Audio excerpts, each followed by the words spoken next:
very popular topic, which we are delighted to be talking about. All right, well, hello and welcome to everybody. Welcome to this Innovation Forum webinar.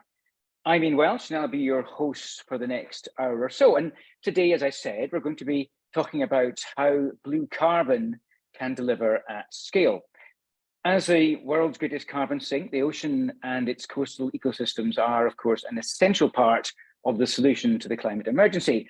Blue carbon projects protect and restore marine ecosystems, such as tidal marshes, seagrasses, and mangroves, which can sequester up to 10 times as much carbon as a land-based forest. So blue carbon clearly has significant potential, but as ever, the devil is in the detail of how projects get off the ground. Ongoing funding, pricing of carbon, and the rigor in accounting for verified emissions reductions and carbon credits, and many, many other factors. So to help unpack these and everything else blue carbon, I'm delighted to have joining me Dr. Whitney Johnson from Salesforce.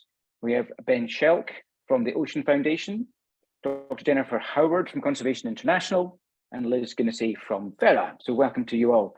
And many thanks to Innovation Forum's B. Stevenson for convening this panel, and to B and her colleague Diana Kim for tech hosting today. I'll turn to our panel very shortly, but we do want to hear from you all. So please do be thinking about your points and questions that you'd like me to put to our panel and write them into the Q&A box on your screen. You can, of course, like others' questions, and the more likes a question gets, the greater the chances are that I will put it to the panel. Blue carbon is a new area for Innovation Forum and one that we are keen to explore further. If you or your organization is interested in taking the blue carbon discussion further, we're looking for partners in 2023 to help host discussions like this around blue carbon and other similar topics. So please do get in touch with any of the Innovation Forum team if this is of interest. Okay, plug over. Let's get started. Liz, welcome. Give us a couple of sentences of context-setting introduction to Vera, please. And then perhaps you can set the context for us on the state of the blue carbon market, and in particular, the importance of a rigorous approach to methodology. Liz. Yeah, happy to. First, I would just like to thank everybody for being here today. It's great to see so much interest in blue carbon. I'll start with a little bit of background on Vera. Vera is an environmental nonprofit. We are based in Washington, D.C., but we have staff all over the world. And the main thing that we do is develop and manage standards that track progress towards achieving different climate mitigation and sustainable development goals. The Verified Carbon Standard, or the VCS, is our flagship program, and it's the world's largest voluntary greenhouse gas program. Essentially, the VCS ensures the credibility of emission reductions or removals from projects by laying out different rules and requirements that all projects need to follow to be certified. So this includes the standard itself, which is basically an underlying set of rules. We also have a set of accounting methodologies which cross different sectors. These methodologies set out steps to quantify emission reductions or removals, and they also include steps like how to demonstrate additionality, or that the project wouldn't have occurred in the absence of that carbon finance. The VCS has a system of independent auditing where any project is assessed by an independent third party known as a validation and verification body, or a VVB. And lastly, the VCS has a registry system, which is basically a central storehouse of data on all VCS projects. And it also tracks the generation of a verified carbon unit, which is our terminology for a carbon credit, essentially. And so in addition to the VCS, I do want to mention that we also have a climate, community, and biodiversity standard, which certifies benefits beyond carbon. So if your project has livelihood benefits or biodiversity benefits, you can use the CCB. And in addition to that, we have a Sustainable Development Verified Impact Standard, or SD-VISTA, since it's a bit of a mouthful, and that tracks progress towards achieving different sustainable development goals, or SDGs. And I mentioned these two other standards because most blue carbon projects offer additional benefits beyond carbon. You can use these standards as standalone certifications, or you could combine them with the VCS project and then demonstrate to the market that this project has these other co-benefits in a fashion that is verified, again, by this third party. And so Ian's question on state of the blue carbon markets, as Ian said, we all know that blue carbon is incredibly important to achieving our climate mitigation goals.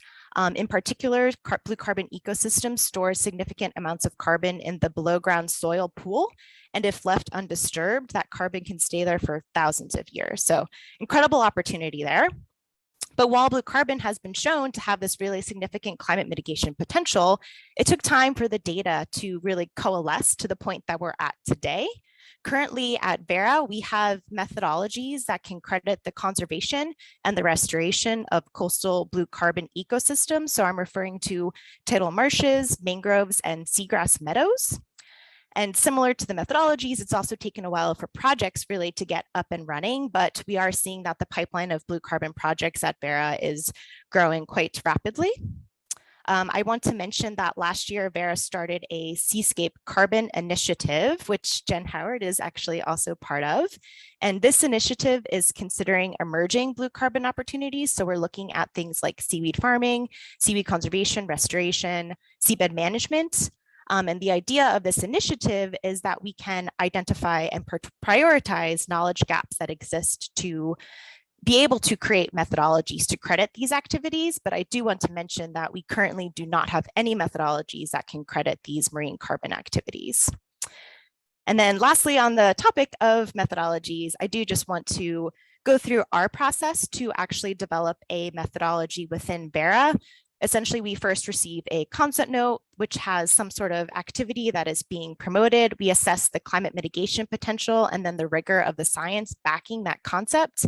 If we think that it seems to be up to snuff, then we move that concept note into the methodology development process, which requires going through a public consultation period where any external stakeholder can submit comments or really say anything they have to say about that proposed methodology. There's a revision, and then that methodology moves on to be audited by one of these VVBs or validation verification bodies. There's another revision process. And so through this entire process and iteration, we essentially get those methodologies to a point where really all experts agree upon what is being done within that methodology. If they don't get to that point, then that methodology is not approved or it's put on hold.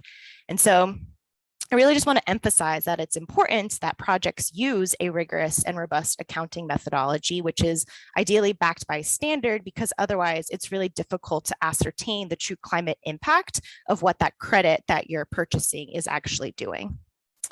I'll leave it at that. I think I answered all of your questions, Ian.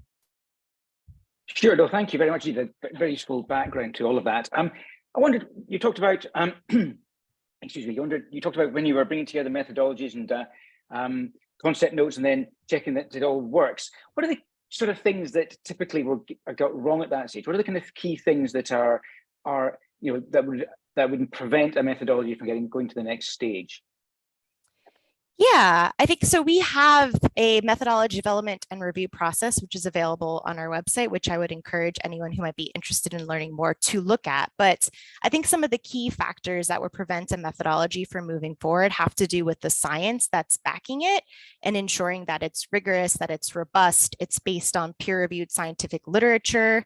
The workability of the methodology in terms of being able to translate that science to application on the ground is also important. And that's something that that VVB assessment helps with, because the VVB is coming in with the perspective of actually developing a project using the methodology. So you need to be able to cross from what the scientists think you need to do to the actual reality of the on-the-ground implementation. And of course, there's other considerations like having a robust demonstration of additionality, being able to ascertain the permanence of the carbon that's stored by the activity that's being promoted by the methodology, and different factors like that. But I would say that, especially in the blue carbon space, one of the biggest sticking points is making sure that there's rigorous science backing the activity. Thank you very much. Great. Thank you very much indeed. Jen, let me bring you in now. Remind us in a couple of sentences, please, what Conservation International does. And then I know that you've worked on blue carbon projects. Perhaps you can reflect on how you've set these up and the lessons you've learned that'll help and are helping you frame your current and future approach. Jen. Sure. Hi, thank you very much for the invitation to speak today. So to start off, Conservation International is a conservation group that works internationally. We have about 33 offices all around the world. And what we really focus on is how do we tackle the climate crisis along with the biodiversity crisis, and doing all of that such that people around the world can thrive. And so we really look at it as a human-centered conservation approach, which we feel like is, the cornerstone of ensuring that these approaches are lasting and are benefiting the people that we really want to see, protected as climate change continues to affect the world. And so when it comes to the carbon space, CI has been working in the blue carbon area for about a decade now. So we have really been focused in previous years on building up the science, to Liz's point on, what's needed, how does the science, questions that need to be answered, apply to both the potential carbon market value, but also for policy issues related to nationally determined contributions and other issues like that. So we've been focused on that. And then we helped with the development of the blue carbon conservation methodology through Vera. And then through that process, we implemented it. We were the first to implement it in our project in Cispata, Colombia, which was very, very exciting for us. We're very proud of that project. It's about 7,800 hectares of mangrove conservation. We're working with local communities. There's about 12,000 people that we think either direct or indirectly will benefit from the project.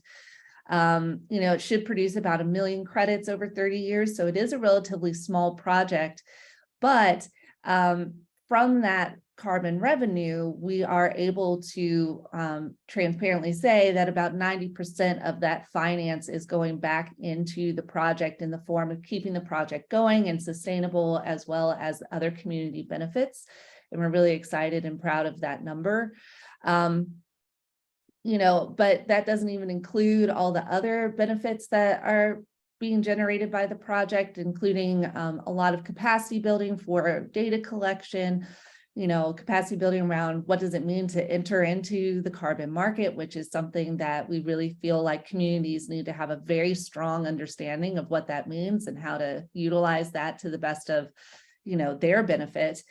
And, the project has been successful. It's had already one issuance of credits. All of those credits were sold almost immediately for above market prices, which we were excited about.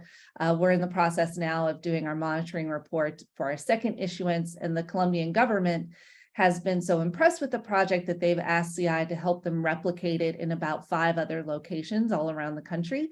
And that's exactly what we want. We want these projects to be, inspiring pilots that then, scale to national scale programs. And I think that's something that we're seeing, really happen. And that's really exciting for us. I think when we look at the lessons learned from that project, it sounds great now that it's done and we have credits, but that was a lot of work that went into doing that. It was a lot of time, really intentionally getting those relationships and building that trust. And that's something that you just can't cut corners on, and you can't speed that up. So that's really, really critical. And I do think that the success of some of these projects, to Liz's point, we're going to see a lot more of those projects coming online, which is amazing. But at the same time, I've seen a little bit of a rush to sort of, oh, this is a market now, let's run in, let's sort of secure some deals and then figure out what carbon is and how to do it properly and how to enter the market. And I think that's really problematic. And so I had worked with Whitney on some principles and guidance, which she might mention in a minute, but I think that was really key, because what we're seeing is just this big scaling of blue carbon opportunity, which is amazing. As a conservationist, you always want to work yourself out of a job. And so you want to see other people take this stuff up and use it, but they need to be using it properly. And we can't afford to have projects that move forward that aren't of a certain quality. And so I think that's one big lesson. When you build on success, you need to ensure that that success is being done properly. I think that the other thing I've really learned is, trying to find more projects that we can do that have this triple bottom line of like community, biodiversity, and climate benefits are becoming somewhat harder to find.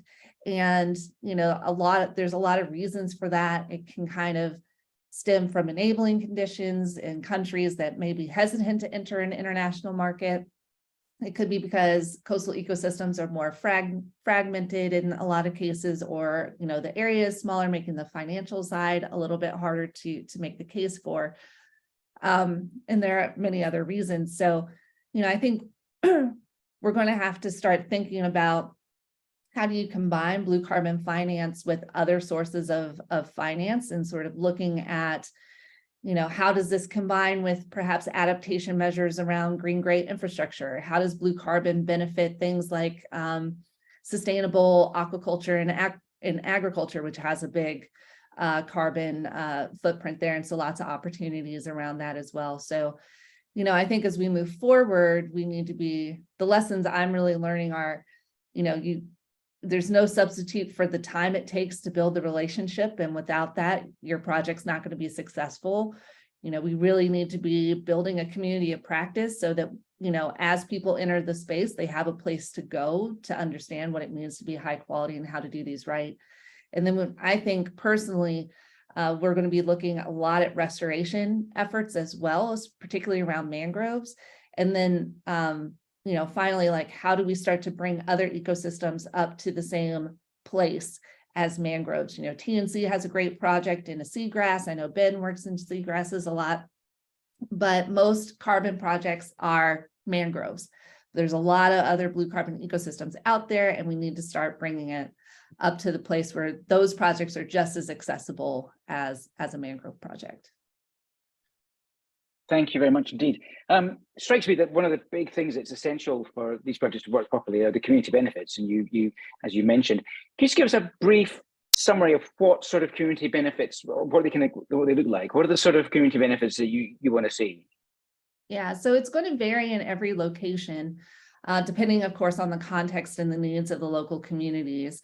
I think always the one that we go to immediately, well, there's two. One is that you assume that by improving your coastal ecosystem, things like coastal fisheries and therefore food security and a healthy source of protein should, if nothing else, not decrease and hopefully will increase that availability. And then the other thing is about flood and storm protection. These ecosystems are vital for that. And we've seen that over and over and over again in places where these ecosystems have been destroyed, and then a big storm comes through, and the people that are on sort of a bare coastal front suffer a lot more than those that are behind this protective barrier of coastal ecosystems.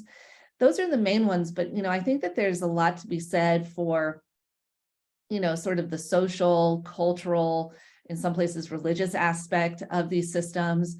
They're ancestral lands and waters. I think there's a lot of community pride that can be taken in these systems as well.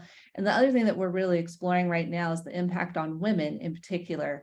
When we travel around and look at mangroves all over the world, we see time and time again that's mostly the women that are fishing in the mangroves, and they're using the shellfish and things that they collect to feed their families, but then also to sell at local markets. And so the impact on women from coastal ecosystem conservation and restoration, we're very much interested in getting more metrics behind that to sort of make that case and prove it in more of a scientifically robust way, because I think that's a really important benefit. Great. No, thank you very much indeed. Ben, let me turn to you. As for our other two panelists, give us a two-sentence introduction to the Ocean Foundation. And I know that you're also working on a number of blue carbon projects, and I'd imagine that getting the initial finance right is a particular challenge. So perhaps in your remarks, you could reflect on the options for funding mechanisms and when different types of funding mechanisms,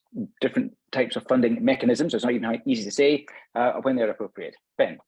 All right. Well, thank you, of course, for the invitation, and good morning, good afternoon, and good evening, wherever you are in the world. My name is Ben Schelk. I'm a program officer at the Ocean Foundation. The Ocean Foundation is a nonprofit based in Washington, D.C., a community foundation, and our community is the ocean. We support projects organizations around the world through kind of traditional community foundation services like donor advised funds, philanthropic consulting, fiscal sponsorship. But we also have a variety of core initiatives or core programs that staff run at the Ocean Foundation, focused on plastics, ocean acidification, ocean literacy, and then my initiative, the Blue Resilience Initiative, which is focused on nature-based solutions for climate change mitigation and adaptation. So kind of within that portfolio, we have a lot of coastal habitat restoration projects, seagrasses, mangroves, coral reefs, salt marsh. We also work with repurposing sargassum seaweed into organic compost, which is used in regenerative agriculture. So, the Blue Resilience Initiative fundamentally is about more than just carbon. It's about resilience. It's about adaptation. It's about all of these different ecosystem services afforded by these habitats. So not every single project within our portfolio has the end game of becoming a certified blue carbon project, but we have been very active in this space since these methodologies started coming online. And what we're really looking for is, scale, right? Fundamentally, these projects require large areas in order to make them kind of financially feasible and sustainable in the long term. And one area in particular that we've identified that has a lot of promise in this respect is in Puerto Rico. So as Jen mentioned, I think building a relationship with the community, with your partner organizations, it takes time. It's not something that can be rushed. You can't just pick a spot on the map and say, all right, we're going to do a blue carbon project and it's going to come online next year. Oftentimes these take years of kind of partnership building, understanding the area, understanding what works and what doesn't work. And a lot of these projects start with pilot projects, right? Experiments essentially to see, where are the interventions? Where can these interventions take place? How do we approach them? How do we work with local partners? And I'm really thrilled and honored to say that we've been working with the Hobos Bay National Estuary and Research Reserve in Puerto Rico since 2018, following the impacts of hurricanes Irma, Maria. And like I just mentioned, we started small, doing some small scale seagrass restoration work, small scale mangrove restoration work, kind of building, our relationship with our partners, with the Department of Natural and Environmental Resources in Puerto Rico, and really kind of cultivating a community of practice, doing workshops, trainings, exposing our partners to some of these methodologies and some of the potential benefits. And after, about 4 years working there, we are now about to embark on our largest restoration project to date. It's roughly 700 acres of mangrove restoration, not nearly as large as, some of the other projects that have been mentioned here, but nonetheless, I think symbolic and important because it would be one of the largest mangrove restoration projects in the United States. And if we can pull it off, the first certified mangrove blue carbon project in the United States. What's really exciting about this project is we're taking approaches that allow us to really kind of reduce costs and kind of maximize benefits, right? So with restoration work, it's sometimes difficult to find areas that are really appropriate for interventions. By nature, the environment is very resilient, and many of these ecosystems will come back if left uninterrupted or unimpacted. But what we're seeing around the world are cases where human interventions, oftentimes infrastructure, roads, ports, et cetera, change the hydrology. They change the environmental conditions. So in many of these systems, once they are exposed to like an impact from a hurricane, a very strong hurricane, for instance, they will naturally die out, but they won't really come back because the conditions in which they are most comfortable and happy, if you will, don't exist anymore. So in this case in Puerto Rico, there's a road that was constructed right through the mangrove swamp. It cut off the flow of water. It changed the kind of erosional dynamics, the hydrology. So what we're doing first is really restoring those conditions. Dredging channels, natural channels, creating new channels, clearing culverts, doing things to really restore the environmental conditions needed for this mangrove forest to regenerate. And then we're using some of that material, that dredge material, to create essentially what are called safe sites or dispersal centers, in which we will do some mangrove planting, quite a bit. Thousands of mangroves will be planted as part of this project. But fundamentally, we're trying to promote natural regeneration and really leverage, kind of our small, relatively small number of planted mangroves to encourage, natural regeneration throughout the site, which may result in millions of trees growing. So I think, when we think about these large scale mangrove or blue carbon restoration projects, we have to really think, take a step back. It's not just about planting trees or planting seagrass.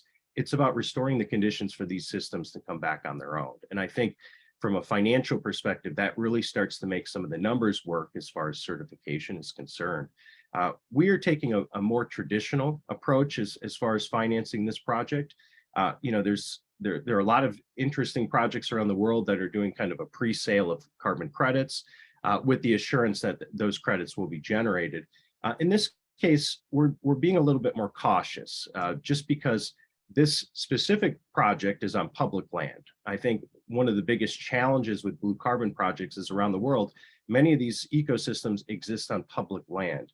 So in order to certify this project, we need to enter into negotiations with the government of Puerto Rico in order to enable them to engage in the voluntary carbon market, because they will ultimately own these credits.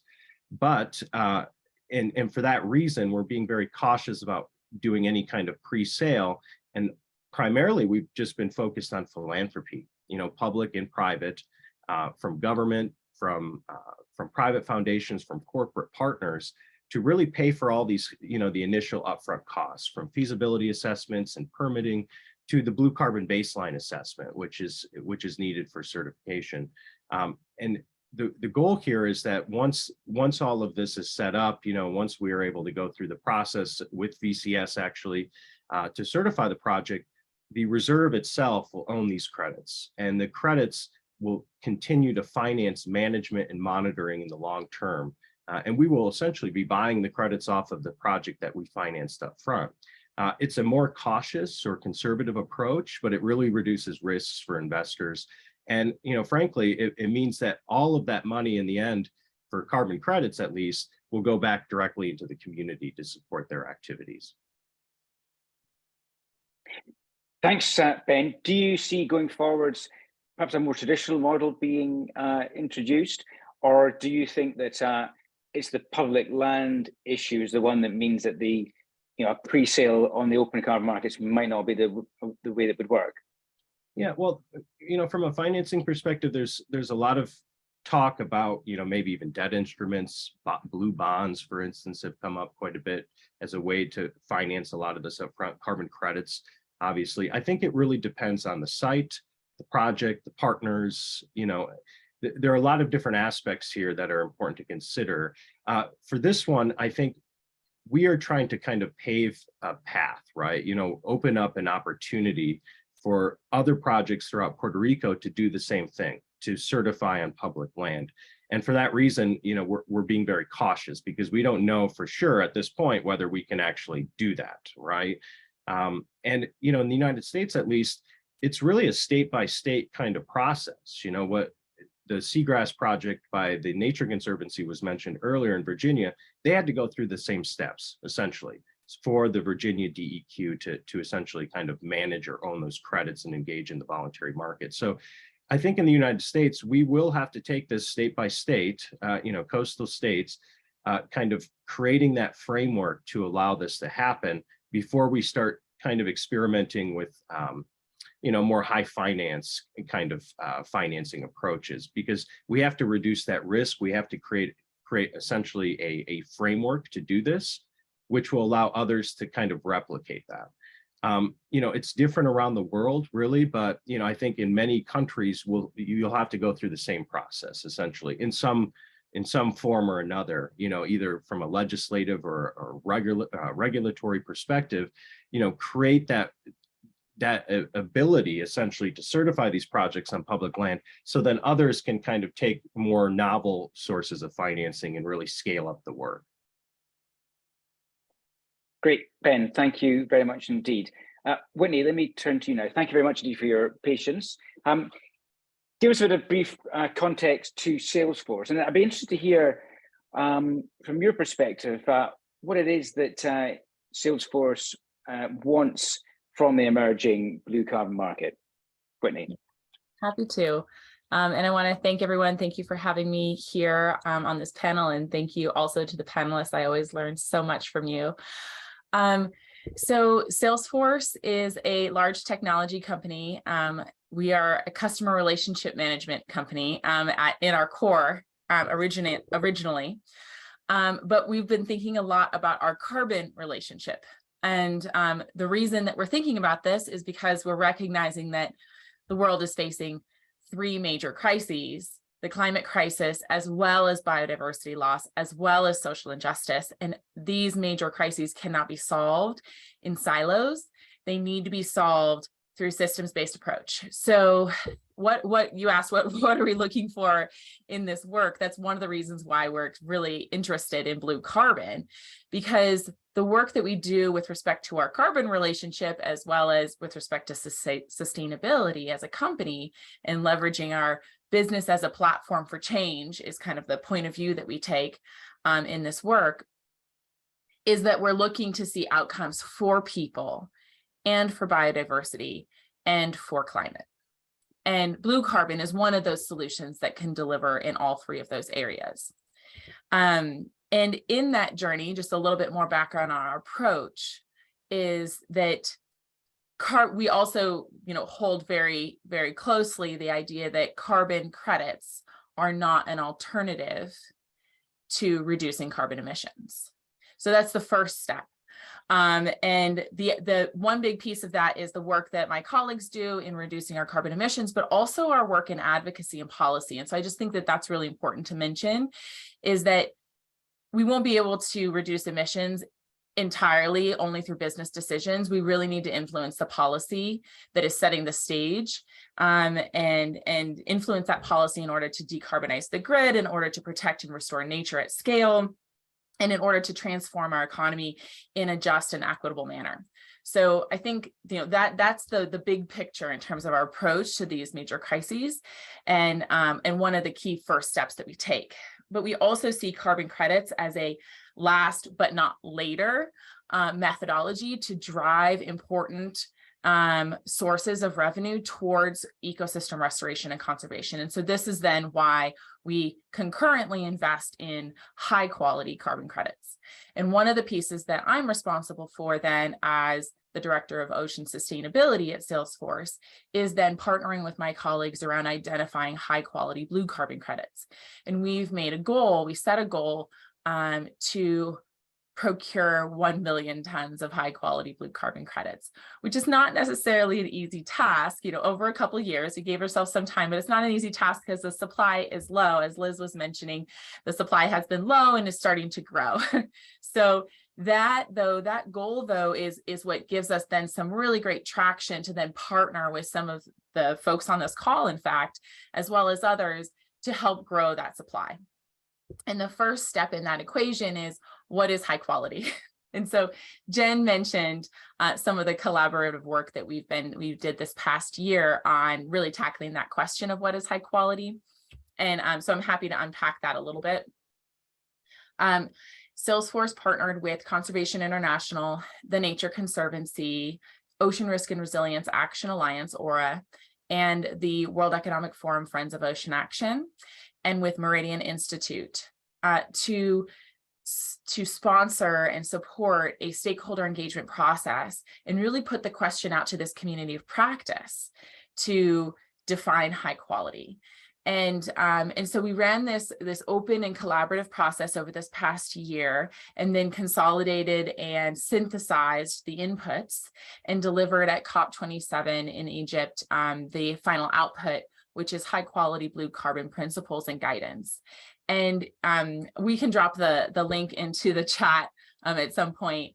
But when you look at this, you should see that a lot of it feels familiar. So some of the principles that came out of that are to safeguard nature, empower people, employ best information and carbon accounting principles, operate contextually and locally. That was one of the pieces that Jen brought up about being locally specific, and then mobilizing high integrity capital. So that ties back into that idea of ensuring that we're reducing emissions while we're also leveraging the carbon credit pathway. And those should sound familiar because we really wanted to make sure that it was consistent with growing guidance and carbon markets overall. And then these principles and guidance then articulate, the guidance itself articulates what these principles mean in the context of blue carbon. And let's see, there was another point that I wanted to make on this. Oh, that we're already using them. So I wanted to just share like our own story that we're trying to then identify high quality blue carbon principle or high quality blue carbon projects. And this guidance then presents a framework and really also a tool to open dialogue, to have an open dialogue with project developers around developing a shared vision for high quality. And so I encourage you to check them out and see how they might be useful to you in your own journey. And the last piece that I want to share in terms of the work that we're doing to try and really see outcomes for people, biodiversity, and climate, and through the blue carbon markets, is that this pain point of there being, and I think this has come up already on the call, there being a lot of opportunity, but this need then for different types of capital to help projects bridge the valley of death and projects bring the carbon credits to market. And so that's another piece of my work where I'll partner then with our philanthropy team. We have a fund for climate justice and ecosystem restoration. And this is a $100 million fund that we established a little over a year ago for this $100 million for this decade.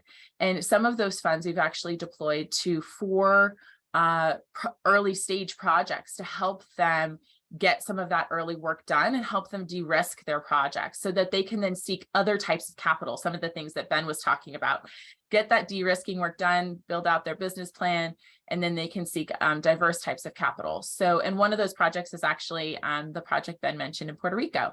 So that's also another way in which to engage and drive impact, is if you have access to those philanthropic funds or different types of capital like that, you can then, patient capital essentially, you can then help to unlock and bring more of these projects to fruition.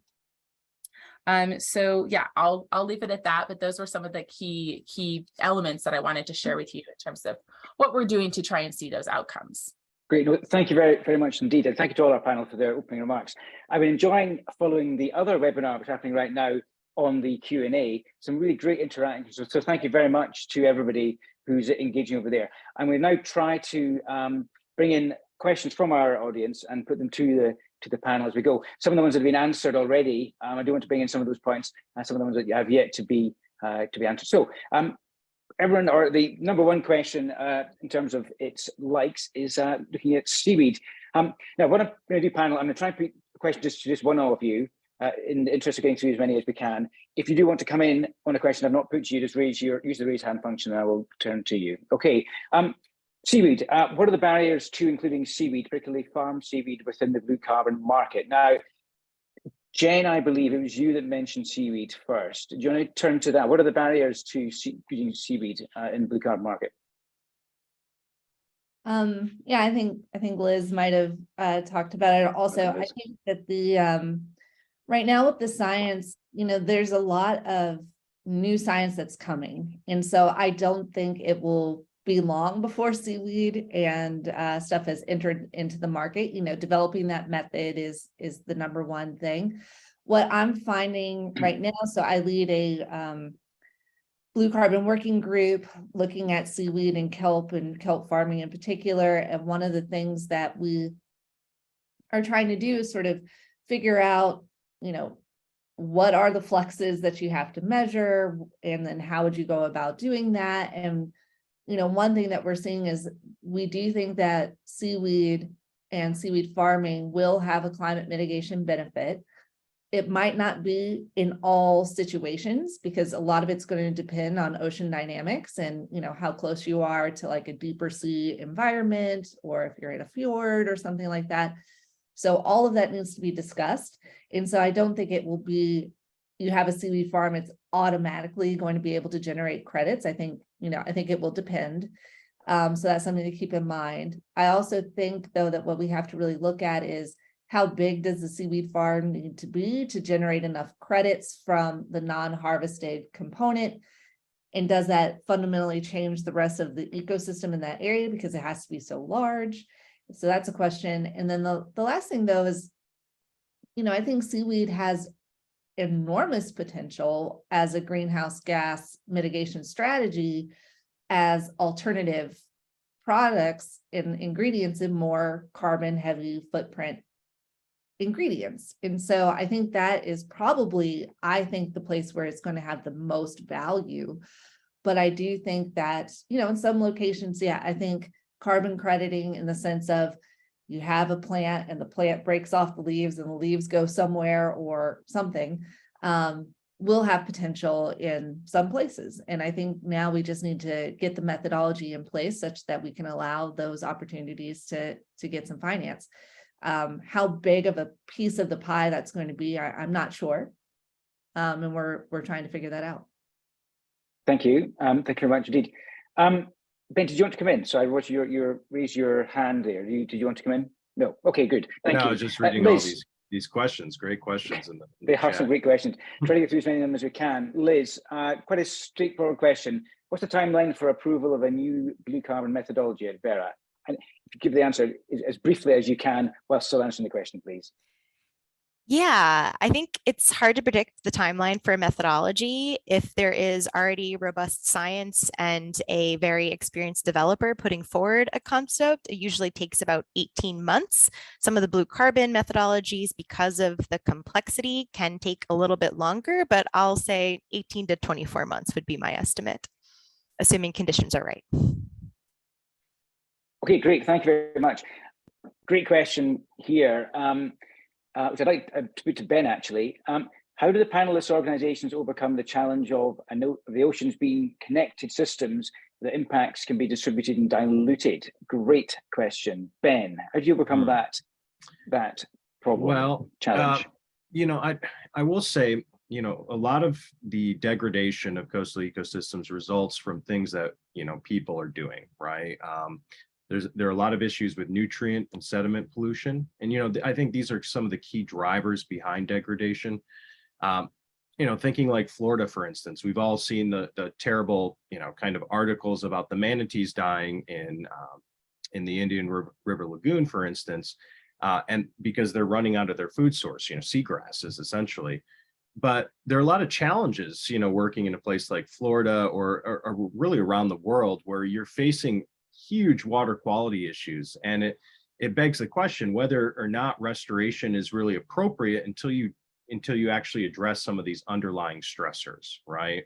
So just getting back to what I was saying earlier about, kind of large scale approaches is oftentimes it's not just going in there and planting seagrasses and mangroves. It's actually looking at the water quality issues that exist, the hydrology. And a lot of times that means going upstream, right? Going up a watershed, looking at, community, looking at agriculture, best management practices. We just got to stop pumping so much bad stuff in the water. And that's half the battle here. So, thinking about the interconnectedness of the ocean, some of the best sites around the world that are prime for restoration or conservation, you also need to look at the surrounding municipalities and agricultural activities that are taking place there in order to address some of those underlying, stressors, these water quality issues. Thank you, Ben. We did have a question about whether blue carbon projects must be restorative in nature, and I think that's been answered already by Jen. The answer is no, they don't have to be. But like some other Forest Red Plus projects, don't necessarily have to be restorative in nature. There are other ways of accounting for verified emissions reductions. But I actually want to put that point to you, Whitney. When you are looking and seeking out your high quality blue carbon credits that you mentioned, what's your view on the restorative versus conservation point? And do you go in any particular direction? Are you able to see that in fact both sides of that? That's a very good question. I know that it's hotly debated in the carbon space. Salesforce, we believe that we cannot afford to lose more nature.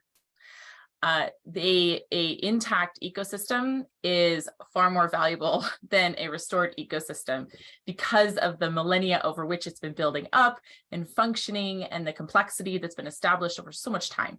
So it's really critical that we halt the loss of nature now. So that's the approach that we take, is that we need to both restore and halt nature loss. Thank you. Okay. Ownership of carbon credits, also a big issue. Our question is, how does the ownership of carbon credits and the benefit sharing mechanism decided for projects in common lands and oceans? How does that ownership structure work? Ben, I guess this is one for you. When you mentioned about having the common lands and publicly owned lands, how do you get around the challenges inevitably then around the ownership of the resulting credits? Well, to be honest with you, I'm not entirely sure yet because we haven't done it. I think this is a huge challenge for a lot of different projects coming online now. Vera might be able to speak to this more, but in the process of certifying a project or validating a project, you have to kind of come up with that structure, essentially. How are benefits going to be shared? Who owns the credits, right? And in the case of public lands, a public entity will own it, or maybe a municipality or an agency, a government agency. Many of them don't have the ability right now to engage in the carbon market due to statute, lack of statute or kind of regulatory nebulousness around this issue. So, I think that's the first step here for these public lands projects, is kind of identifying that pathway, which we're in the process of doing right now in Puerto Rico. This has been done in Virginia, by the Nature Conservancy.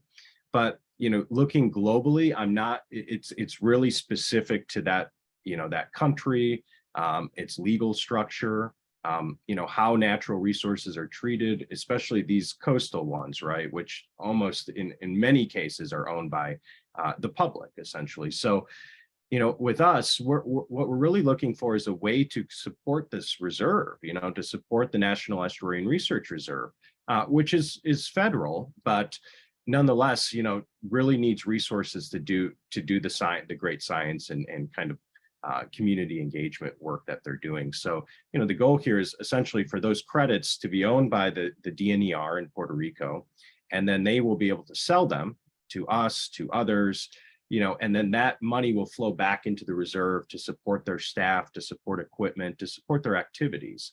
And I'm going for 100%, going right back to them, essentially. But it really depends. I don't know if Vera has anything else to say about that, if Liz has any experience or has seen how other projects are kind of set up in that respect. Yeah, no, I think that, oh, sorry. Very briefly, Liz, I want to come on to other questions, but yeah, very briefly. Yeah, just going to say, to Ben's point, it is very context specific because each country tends to have a different structure for how they handle their carbon resources in marine and coastal areas. But we're finding that, as new as these methodologies are, many entities are catching up to the need to be able to define some sort of structure that can basically give those credits from the government to some sort of community group or other. And in that way, we are starting to see these projects get figured out. And over 2023, we're actually going to work with the law firm to delve into some questions that we have around ownership of credits in coastal and marine areas. Thanks very much, Liz. I'd like to put a question to you. We've had a few, certainly fair to say, a few comments on the Q&A reflecting some of the challenges that have been around the carbon markets, the sort of the concerns about the rigorous approach that you mentioned, Liz, in your opening remarks. So how do you go about ensuring that any projects or approaches that are not credible, how do you root them out? How do you identify them and root them out and ensure that the concerns that are being reflected in some of our questions are met and addressed?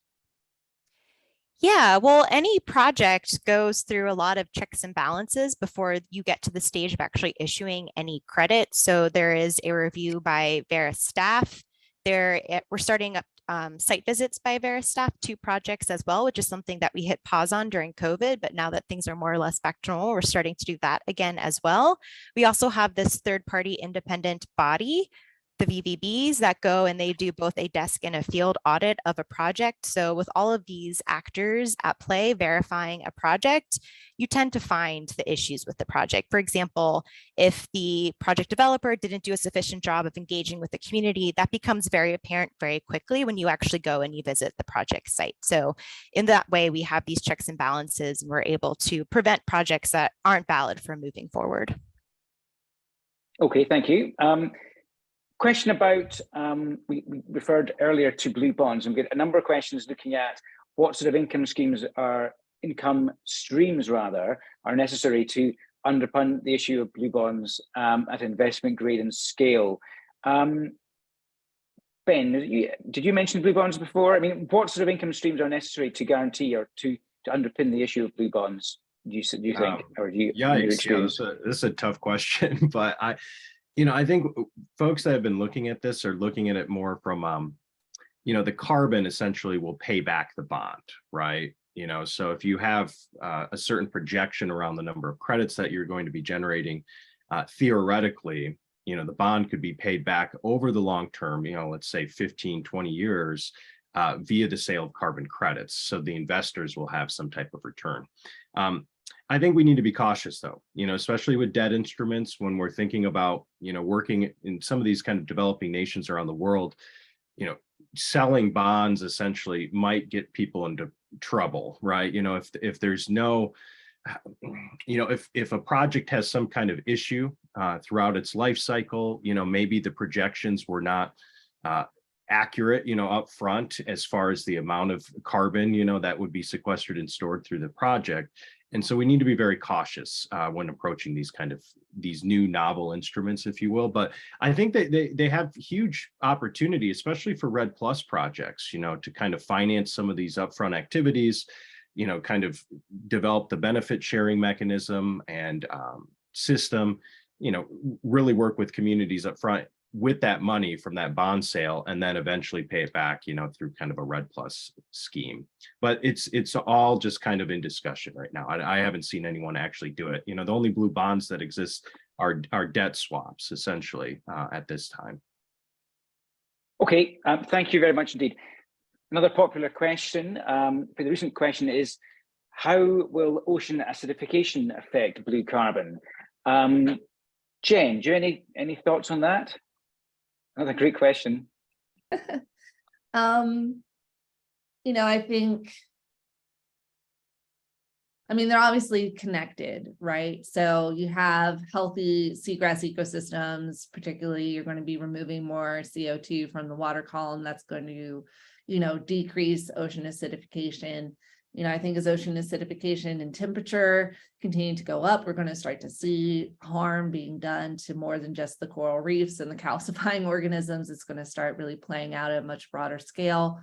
So, I think one is a solution to the other. And so I think that, I've seen a lot of comments about this connectivity between, what's happening on land, what's happening in the water, the same thing. It's not just a mangrove project, it's a seagrass project that should be in conjunction with the kelp or coral project. So I think all of these things could be acting together. And I think that that's going to be one of the benefits of this. But, if the question was more related to like chemically, how are these things connected, then obviously seagrasses in particular around coral reefs have a localized impact on ocean acidification. So the more blue carbon ecosystems that you have out there in the world that are healthy, locally at least, that should have a benefit on ocean acidification. Thank you very much indeed. Okay, I'm conscious of time.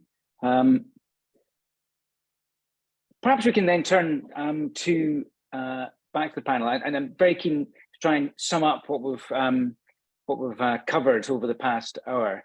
What indeed are your thoughts on what we've talked about? What are the key things that have emerged for you from the discussions with our audience and with each other? Whitney, perhaps you can go first. Absolutely. So I think one of the, I really appreciated one of the comments Liz shared at the top of the call, which was about the importance of the scientific rigor that then needs to then, be backing the activity and the methodology itself. So it was really helpful, I think, Liz, to, the way you outlined that. So the approach that are some of the key takeaways that I'm coming away from this conversation and kind of using as a guide as we look for our investments are the importance of that scientific rigor and the partnerships that we can have with folks like those on this call, so that we can act in the best way for communities and for nature. And then the other key takeaways that I want to leave everyone with is the importance of first reducing your carbon emissions, and then the transformative impact that patient capital can have in catalyzing this blue carbon space. As investors and as buyers, we can also drive for high quality in those conversations and in those partnerships with project developers. So asking for transparency, that is not one theme that's come up in a big way yet in this conversation, but demanding and pushing for further transparency is really important for all the various stakeholders who are involved. And transparency around the carbon accounting, as well as transparency around the financials. So I think that's a really important key theme to take away. And also the long-term nature of these relationships, that as an investor, one is really entering into a long-term relationship with the project developer, with the community, and with the ecosystem itself. And recognizing that the community has this relationship with this ecosystem, and they only have this one that's there, and it's a big part of their lives, and it's a permeable space between people and nature, and we really need to honor that. So those are some of the key pieces. And finally, if you want to, if you're looking for tools in order to kind of put that into practice, I'm hopeful that the principles and guidance can be helpful as a high level steering. And I'm actually going to drop the link in here, and you can either adopt it on your own and use it as you're looking for projects. And you can also demonstrate leadership by signing up as an early adopter. And so this link will show you how to do that. So those are some of the key items.